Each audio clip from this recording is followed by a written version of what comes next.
Welcome to this week's news review. I'm Scott Casey.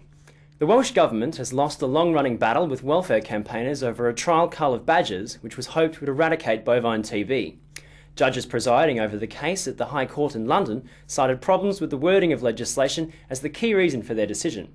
Welsh Rural Affairs Minister Elin Jones said that the government will not appeal the judgment but remains committed to eradicating TB using a holistic approach. It was revealed this week that thousands of beef and arable farmers may be at risk of falling foul of Nitrate-Vulnerable Zone legislation due to previously overlooked rules on manure storage. Under the legislation, muck must be stored on an impermeable concrete platform more than 10 metres from a drain and 50 metres from a borehole, with all runoff being collected. Beef and arable farmers will need to conduct an assessment of their property to make sure they are compliant with the legislation before it comes into force in 2012. The Rural Payments Agency's Chief Executive, Tony Cooper, this week announced his early retirement from the agency. Mr. Cooper said his retirement was for personal reasons, but he has received criticism for the agency's failure to deliver payments on time, increased costs and lost data.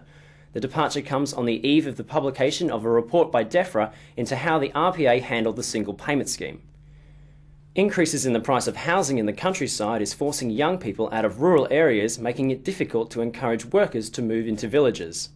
The median price of a rural home is almost £260,000, but the average salary is only $21,000, leaving many people, especially the young, priced out of rural life. Young Farmers Associations, the National Housing Federation and the NFU have called for the development of a more affordable rural housing scheme. And finally, who came first, the chicken or the egg? Boffins have finally settled the argument, discovering it was the chicken. Researchers at Sheffield and Warwick University used computer modelling to pinpoint the protein found in a chicken's ovaries essential to egg formation. The protein, known as OC17, acts as a catalyst during the first stage of egg production, encouraging the rapid formation of calcite crystals, which turn into the hard shell overnight.